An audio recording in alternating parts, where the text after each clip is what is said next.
Maraming mga pinapangambahang bagyo ang tao sa buhay. At hindi lang yan yung bagyo na may dalang ulan o hangin. Ang isa sa mga pinakamalulupit ng bagyo ng buhay is a financial crisis. Yung dumating ang sobrang pangangailangan mo ng pananalapi pero wala kang magastos, wala kang mabunot o mahanap. To keep on living, we keep on spending. Therefore, to keep on living, we have to keep making money. Dapat ang tao lagi naghahanap buhay, kumikita, gumagawa ng paraan habang siya ay kumakain, gumagastos, at gumagamit ng maraming mga pangangailangan. Salamat o Diyos dahil kayo pinagmumulan ng pagpapala, kayo ang nagpapatibay sa amin, naghahanda upang humarap sa iba't ibang uri ng bagyo ng buhay. Nawa patuloy mo kaming turuan sa hiwaga ng kapangyarihan ng mga bagay na ibinibigay mo sa amin tulad ng karunungan, kaalaman, galing, husay para kami makapaghanap buhay. Ituro mo sa amin, Panginoon, ang isang karunungan ukol sa pananalapi na nakaugat sa iyong salita. Maunawa namin ang kalooban mo dito, maipamuhay namin, makinabang kami at kayo ay malugod. Patawarin niyo po kami sa aming mga kasalanan, linisin kami sa aming mga karumihan, O Diyos. At ngayon, humihingi kami ng pagpapala nyo, kaliwanagan, karunungan, pagtutuwid, pagpapalakas sa amin. May you empower us with your words. Father, we commit this time to you, asking you to be the speaker. Walk in our midst, heal us, empower us, teach us, and protect us from lies and falsehood. In the name of Jesus, your Son, our teacher and healer, we pray. Amen. Keep making money. Dapat ba yung pinag-uusapan ng mga mananampalataya? Dapat. Sabi po ng pinakabarunong na lalaki sa balat ng lupa, si Solomon, sa Ecclesiastes 10:19, money is the answer for everything. Maaaring isang pagmamalabis or exaggeration, but of course, very, very true. Napakaraming mga pangangailangan, suliranin na natutugunan, nasasagot, nalulutas ng pananalapi. It is not money, but ungodly love for money that is condemned in Scripture. Hindi galit ang Biblia sa pera, ang galit ng Biblia ay sa pag-ibig sa pera na nagiging bunga para or dahilan para tumalikod ang tao sa Diyos at sa kanyang kapwa. Spirituality should not deny money nor money making because money buys many good things and money enables us to maximize the benefits of life. Godly people are to be fruitful money makers and money multipliers. Sa katuroan mismo ng Panginoong Hesus ay napakalinaw niyan. Nung meron siyang pinagkatiwalaan ng mga puhunan, binigyan niya ng iba-ibang dami ng puhunan at yung nakapagpatubo at nakapagparami sa puhunan ay kanyang kinalugdan at yung mga walang nagawa at hindi nakapagparami sa ibinigay, binawian pa niya. Matthew 25:28-29. Sabi ng Panginoon, take the talent from him, from that who did not make it more, and give it to the one who has 10 talents. For everyone who has will be given more, and he will have an abundance. Whoever does not have, even what he has will be taken from him. Mula mismo sa bibig ng Panginoon, yun daw meron na dadagdagan pa at yung wala, babawian pa ng konting-konting nasa kanya na nga kung hindi niya pinaparami, kung hindi niya sinisinop. What is the profile of a good money maker? Ano po ba ang mga katangian ng isang makadiyos na nagpaparami ng pagpapalang ibinibigay sa kanya at ipinagkakatiwala ng Diyos? Mostly, we will get this wisdom from Proverbs 31. A good money maker works with her own hands. Dito dinidescribe yung isang babaeng uliran. Proverbs 31:13, with her own hands, she gladly makes clothes. Idiniin dito, her own hands. Ang isang tao nga asenso at dadami ang pagpapala, siya mismo gumagawa, siya mismo nagtatrabaho, hindi niya iniaasa sa iba. Ang kaya niyang gawin, lalo yung area na magaling siya sa paggawa. Verse 22, she does her own sewing and everything she wears is beautiful. So, a good money maker produces what she needs. Kung anong kailangan niya, ginagawa niya. Attributes are also attractive in business. Siyempre, ang gusto mong kadil sa negosyo ay yung masarap, magaan. Hindi yung lagi na lamang parang dinadaganan ng mundo ang problema niya. Ayaw mong nasa paligid ng ganitong tao. Hindi ko alam kung ba't may mga tao ang hilig-hilig dumaing. Samantalang ayaw mo naman siyempre sa taong paladaing, iniiwasan tuloy sila ng mga tao, lalo silang nawawalan. Definitely, this wonderful woman was not a complainer. Hindi siya reklamadora. Proverbs 31:26, her words are sensible and her advice is thoughtful. If you're going to attract income, if you're going to attract business, if you're going to attract good things into your life, you must have good sense, intelligence, and sound advice comes from you. Kasi magandang dagdag yun sa pagkatao. Sino ka ba naman para iwasan ng isang kanegosyo, kasosyo, o kaya binibilhan mo o binebentahan mo na bukod sa magandang produkto, maganda pa ang pagkatao at magaan kasama, masarap makita. Kaya lalong nilalapitan ng grasya. A sensible and a good moneymaker gives to people. Hindi niya sinosolo ang pagpapala, she gives to people. Tulad ng nakita natin sa Proverbs 31:20, she helps the poor and the needy. Palabigay, nag-aalala at nag-iisip sa mga kapuspalad. She gives to the needy and the poor. Sabi ng Proverbs 19:17, he who is kind to the poor lends to the Lord, and He will reward him for what he has done. Ang matulungin, maawain sa mga dukha, sa mga maralita at mga nagigipit, ay para daw nagpapautang sa Diyos. Papayagan kaya ng Diyos na may utang siya sa inyo na matagal? Siyempre, babayaran kayo agad ng Diyos at sobra pa, alangan namang siya pang may utang na loob sa inyo. So, pag nagbibigay ka sa mga kapuspalad, daig mo pa ang nagpapautang sa Diyos. Ibabalik niya agad. At kung hindi mo man maramdamang ibinalik, isipin mo na lang, saan mo namang kinuha yung luwag mo doon sa mahirap? Hindi ba sa Diyos din ang galing? Nauna na, baka na-advance. Yung mga iba nagsasabi, ba't gumagawa ako ng mabuti, wala pang ibinabalik ang Diyos? Baka naman na-advance na sa'yo. Naghahantay ka pa ng iba, nauna na palang ibigay sa'yo. Along with hard work, this is the best insurance against poverty. To be a good giver. Kasi ipinapangako naman sa Biblia, lahat ng tanim may ani. Kung hindi man sa exact person na tinulungan mo yung ani, may ani yun sa iba.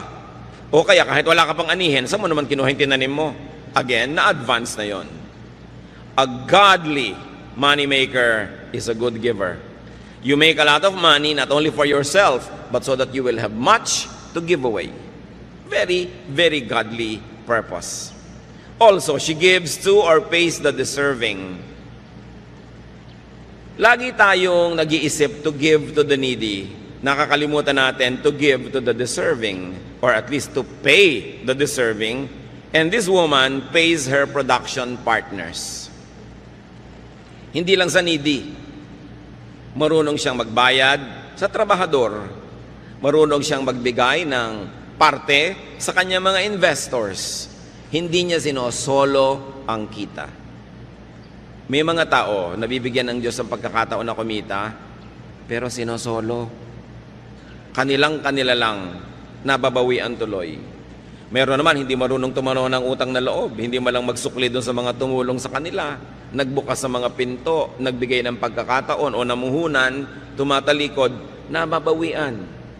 Ang pinakauna natin dapat na inaasikasong bigyan, yung mga kasama natin sa hanap buhay. Kung kayo ay namumuhunan, edi yung mga trabahador nyo, mga tauhan. Deuteronomy 24:15, tungkol sa pagbabayad ng trabaho, pay him his wages each day before sunset, because he is poor, and he is counting on it. Otherwise, he may cry to the Lord against you, and you will be guilty of sin. Pag pinagtrabahuhan na, bayaran na. Lalo at arawan yung manggagawa o lingguhan, huwag nang pinapatagal pa. Nakita nyo ang kawawang si Sisa sa Noli Me Tangere? Nagpuyat para manahe, nung kanyang i-deliver, hindi nagbayad ang donya, saka na lang daw, dahil ayaw niyang bumangon mula sa silyon. Samantalang napagtrabahuhan na ng tao. Galit ang Diyos sa mga namumuhunan na hindi nagbabayad agad sa kanyang mga trabahador. James 5:4, look, the wages you failed to pay the workmen who mowed your fields are crying out against you. The cries of the harvesters have reached the ears of the Lord Almighty. Ganoon, ang mga daing ng mga kapuspalad na nagtrabaho na hindi pa binabayaran, nakararating sa langit at sila ibinabawi ng Diyos. Ang mahusay maghanap buhay, mahusay magbayad ng kanyang mga trabahador. Mahusay din siyang magbigay ng parte sa kanyang mga investors. Mahusay siyang magbigay ng produkto sa kanyang mga customer. Lahat nakikinabang pag sa kanya nakikipangalakal. Kaya binabalik-balikan siya, kinakawilihan, lalong yumayaman. Hindi yung mga one-shot deal lang na nang dedenggoy ng kapwa, iniisahan nila yung kapwa, tuwang-tuwa sila, pero wala nang babalik. At siyempre kakalat yung balita, at kung hindi man, wala bang Diyos na nakatunghay sa lahat ng ating transaksyon? Ang mahusay maghanap buhay, lalo't namumuhunan, lets her workers rest. Pinagpapahingan niya ang kanyang mga manggagawa. Hindi lang ito para mga makina. Exodus 20 verse 10, on the seventh day you shall not do any work, nor your manservant or your maidservant. Ito lang ang commandment na talaga namang napaka-thoughtful sa mga manggagawa. Pinagbabawalan yung mga among magtrabaho pagka araw ng pangiling. Bakit? Siguradong pag nagtrabaho sila, madadamay ang mga tauhan nila lahat. Alam nga naman nagpapahinga yung tauhan. Tapos yung boss nagtatrabaho. So pinagbawalan ng mga boss magtrabaho at idiniin at nilinaw. Pati ang inyong mga katulong, mga kasamahan, manggagawa, huwag nyo silang pagagawin. Ibig sabihin, bibigyan sila ng 1 day of rest in 7 days of work. So 6 days of work must be broken by a 7th day of rest. It's a command with the working class in mind. Napakabait ng Diyos. Marami pong mga nilikhang mga Diyos at Diyos-Diyosa ng iba't ibang mga kabihasnan, makamayaman lang. Puro mga pang-uuto at panggigipit sa mahihirap ang katuruan ng relihiyon. Pero itong Diyos na ito na gumawa ng 10 Commandments, mahal niya ang mga manggagawa. Tiniyak niya na kasama sa pinakamataas niyang mga kautusan ang pahinga ng mga manggagawa. So kung may mga masisipag tayong mga money makers, mga kapatid, lalo't kamag-anak nyo ito, kaibigan, huwag dalain. Huwag naman nating dadalain ang palabigay. Kung kayo yung manggagawa, binibigyan kayo ng pahinga, kinabukasan, absent pa. Abuso na yon. Huwag nating aabusuhin yung mapagbigay. Binigyan ka na, sabi nga ng matatanda, na ilubog ang kamao, ilulubog hanggang siko. Aabusuhin ang mapagbigay. Pagsasamantalahan naman ng mabait. Ang nangyayari tuloy, yung mga may mabubuting puso na dadala, tumitigas na rin ang puso. Yung mga iba na kapwa natin mahirap, nagrereklamo, yung daw mayayaman, mga mata pobre. Paano? Defensive na yung iba. Pag sobra silang bait at palangiti, wala nang ginawa ang mga tao kundi bumali, o umutang, o humingi, o dumaing. Kaya tuloy kahit mabait, nagtitigas-tigasan ng loob sa takot na mapagsamantalahan ng kapwa. Kung tayo lang sana ay hindi mapangabuso, we will encourage each other to be more open, to be kinder, to be nicer. But people are sometimes obligated to be defensive. Gustong magpahiram sa'yo, pero ilang beses mo nang sinuba. So, paano magpapahiram pang muli? Hinihigpitan tuloy ang kanyang dati ay kaluwagan. A good money maker gives to God. Nagbibigay siya sa kapwa-tao, lalo sa mga kasama sa trabaho, at marunong siya magbigay sa Diyos. Malakay 3:10-12, I am the Lord, all-powerful, and I challenge you to put me to the test. Bring the entire 10% into the storehouse, so there will be food in my house. Then I will open the windows of heaven and flood you with blessing after blessing. I will also stop locusts from destroying your crops and keeping your vineyards from producing. Everyone of every nation will talk about how I have blessed you. Yan ang pangako ng Panginoon. Sabi niya, ako na makapangyarihan sa lahat. Subukan ninyo ako. Buong-buo ninyong dalhin at ipagkaloob ang inyong ikapu. At nang mayroong magasto sa aking tahanan, nang may resources. Sabi niya ganon, tingnan ninyo. Kung hindi ko buksan ang bintana ng langit at pabahain sa inyo ang kutakot-takot na pagpapalang wala kayong pagsisidlan. Sabi sa mga nagtatanim at nag-aagrikultura, hindi ko papayagang sirain ng mga kulisap ang inyong mga tanim. Pabubungahin ko ang inyong mga itinanim at hindi ko hayaang malaglag ang mga bunga nito nang wala pa sa panahon. Pag-uusapan kayo ng lahat, pagtatakahan kung bakit blessed na blessed kayo. Pero ito lang ang sikreto, sabi ni Yahweh, give the entire 10% into the storehouse. Siyempre, may mga nagtuturo namang Old Testament na yan, hindi na yan uso. Pero ang dami-dami mga batas at kautosan sa Old Testament na pinaiiral din nila. So, pinipili. Kung ayaw lang talaga, ayaw. No? Pero pag gustong sumunod, gusto. At yan ang isang sikretong bunyag na bunyag naman. Sabi sa Luke 6:38, give, and it will be given to you. A good measure, pressed down, shaken together, and running over will be poured into your lap. For with the measure you use, it will be measured to you. Ang ginawa ditong example ay yung pagsusukat at pagtatakal ng mga binhi, mga buto na kumbaga bigas natin, trigo nila, mga grains yan, mga butil-butil. Pag bumibili ka, pag magaling ang pulso nung nagtitinda, ang galing-galing niya maglagay ng mga grains na yan, doon sa takalan, doon sa salop, maluwag pala, maraming air spaces between. Kaya pag tinagtik mo ng tiniktik yun, lulubog ng lulubog. Hindi pa pala puno talaga. Pero sabi ng Panginoon, magbigay kayo at ganun din kayo bibigyan. Tama ang sukat. Tiniktik, niliglig, siniksik. Hindi dinaan sa bilis. Halos daganan pa, tapakan para talagang lumubog. At tapos yung natitirang nakulang na naman, pupunuin na naman. At sabi, hindi lang yon, umaapaw pa. Ganun ang sukat. Tapos malinaw ito mga kapatid ha, for with the measure you use, it will be measured to you. Gusto nyo pala ganun, siksik, niliglig, umaapaw ang bigay sa inyo ng Diyos, ganun din ang pagbibigay sa Kanya. A good money maker is a good money giver. Because the very spiritual dynamics of receiving is for us to have much more so that we can also give to others, to people, and to the works of God. What is the lifestyle of a godly money maker? Pag makadiyos, pinagpapala, lumilikha ng maraming mga kayamanan, anong uri ng pamumuhay mayroon siya? Sabi sa Proverbs 15:6, the house of the righteous contains great treasure. Malinaw. Pag nalulugod sa iyo ang Diyos, masipag ka, naghahanap buhay ka, at matuwid ang iyong puso, mapupuno ang bahay mo ng maraming mga kayamanan. Magagandang mga bagay na minamasama naman ng mga hindi kumikita. Many people who do not make enough demonize a hardworking and a godly planter for his good harvest. May mga Kristiyanong na-offend pag may mayayamang mga Kristiyano na nagbabakasyon ng first class, sumasakay ng first class, gumagastos ng first class. Sinabi na nga, kung righteous ka at marunong ka maghanap buhay, your house will contain great treasure. Hindi dapat yan ika-offend ng mga walang-wala. Madalas yung offense rin, inggit no? Huwag natin na sina-sour grape. Yung parang isa kang bear, meron kang pinipitas na grape, hindi mo maabot, at dahil hindi mo maabot-abot, sabi mo, maasim naman yan, wag na lang. Yung pinagmula nung kasabihan na sour grape.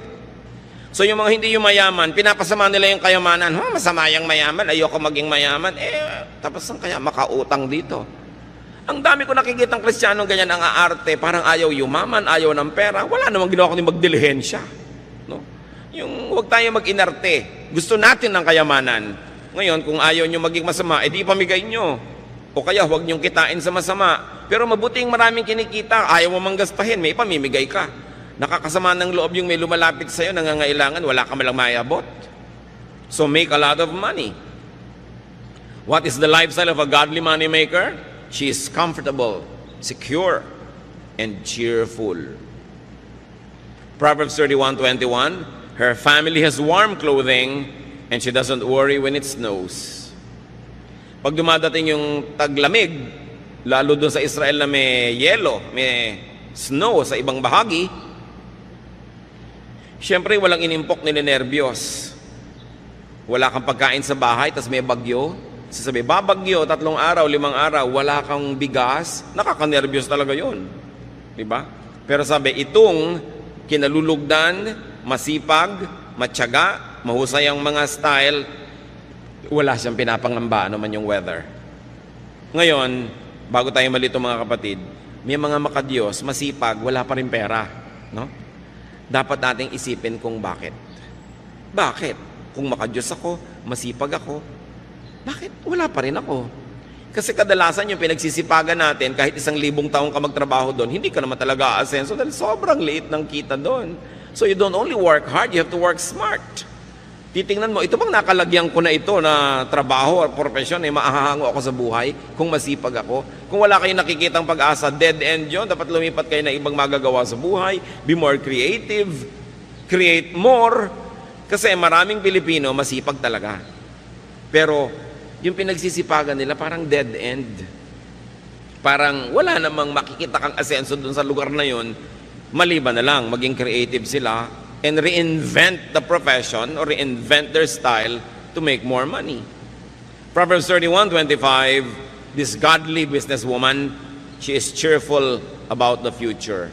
Yun yung pinag-usapan natin, she can laugh at the days to come. Sino ba ang pwedeng tumingin sa kinabukasan na may kasamang ngiti? E di yung may ipon. Lalo naman yung may ipon na patuloy pa rin kumikita. At ito ang challenge sa ating OFW phenomenon. Maraming kumikita, mababasa nyo sa dyaryo, buwan-buwan, bilyon na dolyar ang pumapasok sa Pilipinas. Pero marami naman sa ating mga OFW, matanggal sa trabaho o umuwi, after 6 months, gutom na naman. Paano marami doon sa pamilya, walang inatupag kundi gumasta. To consume and consume and consume. Remember this Proverbs 31 lady?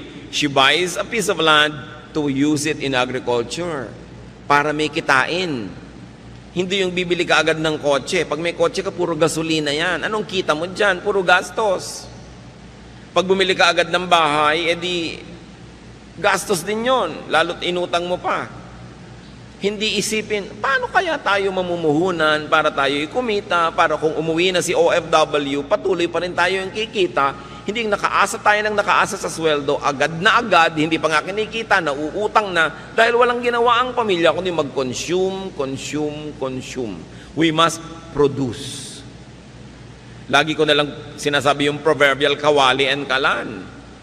Bumili ka lang ng isang kawali at isang kalan na debomba. Bumili ka ng isang piling na saba, lagyan mo ng konting asukal, iprito mo, banana Q. Yung kanina ay 50 pesos mo, maglingkod kayo, huwag kayong manghingi.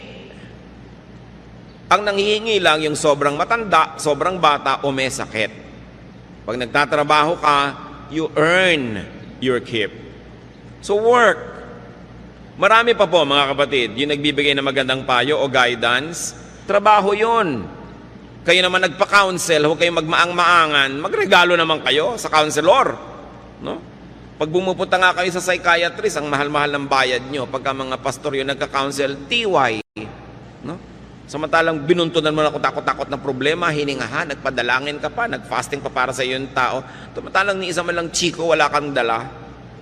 Kayo nga nagpapa-counsel, huwag kayong dumadating ng wala ni bit-bit ni ano. Di ba dahil kuminsan yung counselor nyo, sumasama na rin ang loob dahil iniisip niya, hindi man lang ako naaalala, hindi man lang ako naiisip, parang baliwala ang ginagawa ko. Kailangan thoughtful kayo. Yung mga tao nagbibigay sa inyo ng inspiration, encouragement, even entertainment or companionship, dapat may sukli. So kung halimbawa, wala talaga kayong kapera-pera, meron naman kayong may kayang kamag-anak, sabihin nyo, o ano, gusto mo ba samahan kita sa mga biyahe mo para hindi ka nag-iisa, hindi ka naiinip, may taga-abot sa iyo ng kortal, pag masakit ang ulo mo. So, merong kapalit. Hindi ka lang hingi ng hingi. Maraming tao po gumagawa sa atin ng mabuti, lagi tayong ipinapanalangin. Currency yun, dapat suklian nyo rin sila. Papray ka ng papray, tas wala ka malang binibigay ni ano. Diba? Pag-pray nyo ko, lahat na lang ng problema mo, itatambak mo, ite-text mo, i-email mo. Tas wala ka man lang maibigay ni Guyabano. Kailangan marunong ka kasi laging exchange ang buhay. Marami po sa atin nagdarahop kasi hindi tayo marunong magbayad. Kuha lang tayo ng kuha. Ayaw ng Diyos doon eh. Gusto niya laging marunong tayo magpalit. Kaya kuminsan sa atin nagtataka tayo, ano kaya ang dahilan ba't ang hirap ko? Baka kasi lahat din ng taong nadadapuan mo, pinaghihirap mo. Kaya bumabalik sa iyo yan. Hindi ka blessing sa mga tao. Kahit wala kang kapera-pera, may magagawa ka para sa isang tao. Nung pupunta po ako sa bahay nyo, sa shining ko lahat ng sapatos nyo dahil puro yata mga gasgas na yung mga sapatos nyo. O di may blessing kang nagawa sa tao. Hindi yung hihingi ka lang. Kahit kamag-anak mo, kahit kuya mo, kahit bayaw mo, nanay mo, tatay mo, meron ka dapat ipalit. Lagi. Hindi mo siya binibili. Gusto ng Diyos, nagpapalit tayo. Nagsusukli. Para kinakatuwaan ka at pag natuwa sa'yo, bukas, maaalala ka na naman niya. Hindi pag nakikita ka na allergic yung tao, pinapantal. No? Dahil daig mo pa talaga ang allergy. Pag dumadapo ka sa tao, nahihirapan siya. You know, you can never run out of money or currency or barter goods. Magaling ka magluto. Bakit hindi ka mag-offer? Ipagluluto mo yung isang ginang na laging busy. O lulutuin mo sa bahay mo, de-deliver mo na lang sa bahay niya. Tapos, ang bayad sa'yo, o 1/4 ng niluto mo, di libre na yung pagkain yung pamilya. Hindi lagi kang nakatunganga. Ang daming nakatunganga sa bayan na ito. Kaya nagtataka pa na bakit mahirap yung bayan. Ang dami talaga nakatunganga. Hindi ka mawawalan, kapatid, ng pambayad o panukli o pambigay kung willing ka lang. Lagi tayong merong pwedeng ipalit. And remember, you could never be fruitless or useless, unemployed or idle if only you would decide to always make money. And that money is pera or services. Anything na pwede nating ipambayad para makuha natin yung gusto natin, it's considered money. Ngayon, nasa katanghalian tapat kayo na inyong buhay, malakas ang kita nyo, take advantage of your best season. Para mga artista, may panahon na sikat, hot na hot property talaga, kita dito, kita doon. Pag hindi nag-ipon, pag hindi nag-invest, kawawa naman pag lumalaos na. Dumadating yung tanghaling tapat ng buhay natin. Dumadating din yung alauna, alas 2, alas 3 ng hapon, alas 5, 5:45, marapit na mag-orasyon. No? Dumadating yan. Dapat handa ka dyan. Dahil hindi naman surprise. Dahil darating talaga yan. So earn the most, invest the most, save the most. Sabi sa Proverbs, look at the ant. Yung daw langgam. Marunong magtrabaho. Pag panahon ng tag-ani at tag-araw, kolekta ng lahat ng maiuwi. Kasi darating ang tag-ulan na hindi na niya magagawa yon. So always ask yourself, ano ba ang mapagkakakitaan dito? Dapat gawin natin yun na pananaw. Maglaro kayo ng sungka. Sa mga naglalaro pa ng sungka, hindi ba lagi dapat may subi? O ayan, magsusubi ka, tsuk, naglagay ka sa bahay mo. Hindi yung pwedeng ikot ka lang ng ikot, wala ka inilalagay dun sa bahay. O, subi, ganun. Para meron kang naitatabi.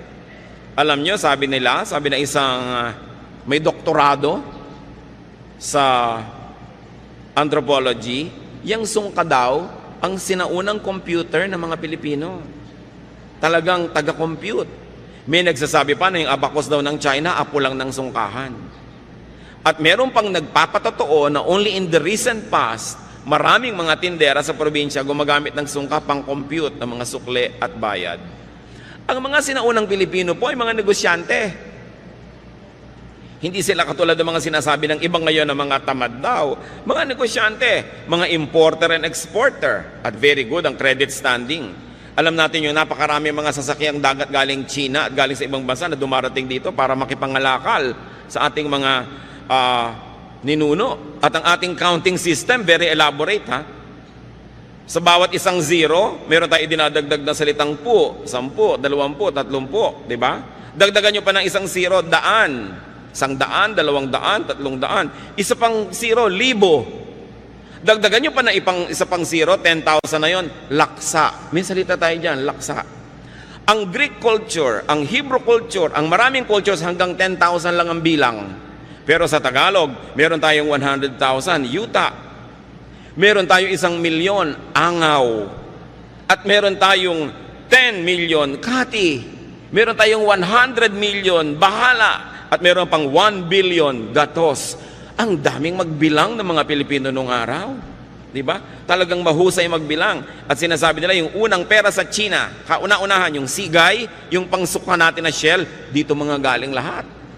Na napakalaki daw na mga kalakalyang sigay na yan na ine-export natin to China, kaya marunong magbilang yung mga Pilipino, kaya may sungkahan. No? talagang mahusay mag-count. Nawala yon because of colonialism.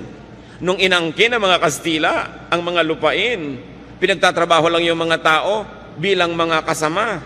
Nagtatrabaho ka, hirap na hirap ka, sa iyo yung trabaho, doon sa may lupa na kumamkam yung ani. Kaya daang-daang taon na wala ng gana ang tao magtrabaho.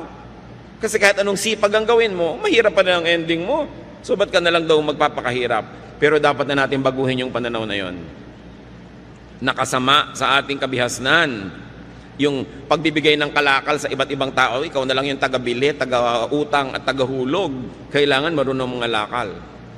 And as you grow old, continue being precious and useful and functional. Your goal, believer of God, is that you should be a lender, not a borrower. Magandang mga pangarap yan at magandang plano sa buhay. Planuhin yung tagapagpahiram, tagabigay, hindi mangungutang. Ano ang pangako ng Diyos sa bayang sumusunod sa Kanya? Deuteronomy 15:6. For the Lord your God will bless you as He has promised, and you will lend to many nations but will borrow from none. Isa dapat yung katangian ng makadiyos na masipag na pinagpapala, nagpapahiram pero hindi nang hihiram. Nagbibigay, hindi nang hihingi. Yan ang magandang goal. Hindi yung paggising sa umaga ang hinahanap sinong madidilihensyahan. Mga manginginom na iinom lang ng alak humihingi ng kontribusyon sa dumadaan. Ba't di nyo inumin yung tubig sa kanal? Wala pala kayong pambili ng alak. Di ba? Puro pabigat sa kapwa ang iniisip. Mga kamag-anak na pagka may party, mag-iinuman, tas lahat ng kamag-anak doon hihinga ng pambili. Mga ugali na nagpapahirap at nagpapalala sa mga kanser ng ating lipunan. So huwag yung sino kaya ang mautangan o mahingan. Kung kayo mga bata pa hanggang ngayon, mga magulang na bata pa, magplano kayo na pagdating ng panahon, hindi nyo kailangang umasa sa bait ng inyong anak o manugang. Iplano nyo rin yon. Pero yung mga ating mga tatay at nanay na tumanda na nung araw talagang binibigay mo lahat, inaasa mo sa iyong mga anak, abay yung mga anak na yan, dapat talagang top din ang inaasahan sa inyo. Itaguyod ang mga magulang who gave you everything. Pero yung mga nagsisimula pa lang ngayon ng mga maging magulang at bata pa, hindi kayo nakakatiyak pa, itataguyod kayo ng mga anak. Dapat meron kayong isinusubi, kumbaga sa sungka, para rin sa inyong sarili. Kung minsan ang bait-bait ng anak nyo, ang napangasawa, masama ang ugali, o paano yun? Kailangan, hindi mo iniaasa ang iyong pagtanda sa kabaitan ng iyong kapwa, anak mo man yun o manugang. Pero sa mga matanda na ngayon, uso talaga nung unang panahon, lahat binibigay sa anak. Kaya yung mga anak ngayon, matatanda ng magulang nyo, tangkilikin nyo sila ng husto. Ang aking payo ay para doon sa nagsisimula pa lang, na mga bata pa, pwede pa kayong gumawa ng paraan para magsubi, kailangan meron kayo nakatabi sa sarili. Kung pwede kayo may mga insurance policies, meron kayong mga health insurance, para kung nagkakasakit kayo, ang inaatupag nyo lang paano gumaling, hindi yung paano magbabayad. Malakas magpalala ng sakit yung mga bills. Kaya kailangan pinaghahandaan. Sa mga tumatanggap naman ng support, be grateful and thankful and expressive. Don't abuse. Do not choke your helper. Huwag dalain. Sa mga kamag-anak po na inaabutan, binibigyan, tinutulungan, pag dumadating naman yung tumutulong sa inyo, ngumiti naman kayo, maging cheerful naman kayo, hindi binibigyan na nga kayo, daing pa rin at daing, lungkot pa rin at lungkot, siguro para madagdagan ng bigay. Pero ang nangyayari tuloy, nawawalan na ng gana yung umuuwi sa inyo dahil wala ng pleasure. Magagastosan na, makakarinig pa ng problema, mga sumbong, mga daing, kaya kuminsan ayaw na tuloy kayong uwian. Nagtataka yung mga ibang magulang, ang lapit-lapit naman, anak ko, may kotse, ba't kaya hindi madalas dumalaw? Masarap ba kayong dalawin? Siyempre kailangan, kahit anak nyo yun, nasasarapan din naman siyang dumalaw, hindi puro problema, bigat. Kasi kung minsan sa kanyang office, sa kanyang negosyo, sa kanyang trabaho, sa pamilya niya, sa asawa niya, ang dami na rin niyang problema. Pagdating naman sa inyo, problema na naman. Kailangan, pleasure tayong puntahan because there's a basic human nature. Anything pleasurable, we like to repeat. Anything unpleasurable or painful, we avoid repeating. So pag lagi kayong dinadalaw, alam nyo na yon, masarap kayong puntahan. Pag hindi kayo naaalala at pinupuntahan, baka hindi masarap na karanasan. Tuloy nakapangingibabaw na yung iba nilang problema o katamaran o ibang mga gagawin. Pero kung masarap kayong puntahan, ipaglalaban niya, napuntahan din eh. Kaya kailangan, meron tayong panukli. At hindi yun pera, mga kapatid. Yung may babait sa inyo, pero maganda rin yung pakitungan nyo sa kanya, meron kayong sukli. Hindi puro take. At least, when we receive good things from people, we should be fun. And we should be pleasant. Pambaya din yun na napapasaya nyo ang kapwa. Now, very importantly, brothers and sisters, if you want to really be able to laugh at the days to come, put a little love away. Magmahal kayo, maging mapagmahal, because love is a great currency, if not the greatest. Yung may naitanim tayong pag-ibig sa ating kapwa, hindi na natin sila kailangan palalahanan, maaalala tayo ng kusa.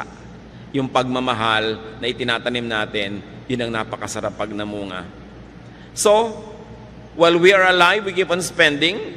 So if your health or age does not prevent you, you must keep making money. Maraming nalulungkot, marami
compromises ang mayaman, pero hindi ba ang daming compromises ng nangangailangan?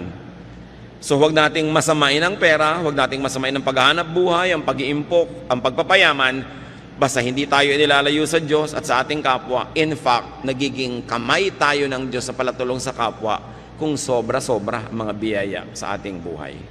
Ama namin sa langit, turuan niyo po kami na siyasatin na aming mga sarili, suriin namin sarili kung bakit kami ay maluwag o mahirap, kung bakit kami ay yumayaman o nagdarahop, kung bakit madaling dumating sa amin ang mga biyaya o hirap na hirap dumating. Ituro niyo sa amin, Panginoon, kung may mga gawa kami, ugali, pamamaraan na sumisira sa aming kayamanan, sa aming pagkakataong mag-impok. At nawa ang ugali namin patuloy naming baguhin, magpabago kami sa inyo para maging mahusay kaming maghanap buhay, mahusay mag-impok, mahusay magparami ng mga blessings na ipinahihiram nyo sa amin, mahusay magbigay sa kapwa at sa inyo, at mahusay din naman kaming magbigay ng gantimpala sa aming mga sarili, sa aming mga kapaguran.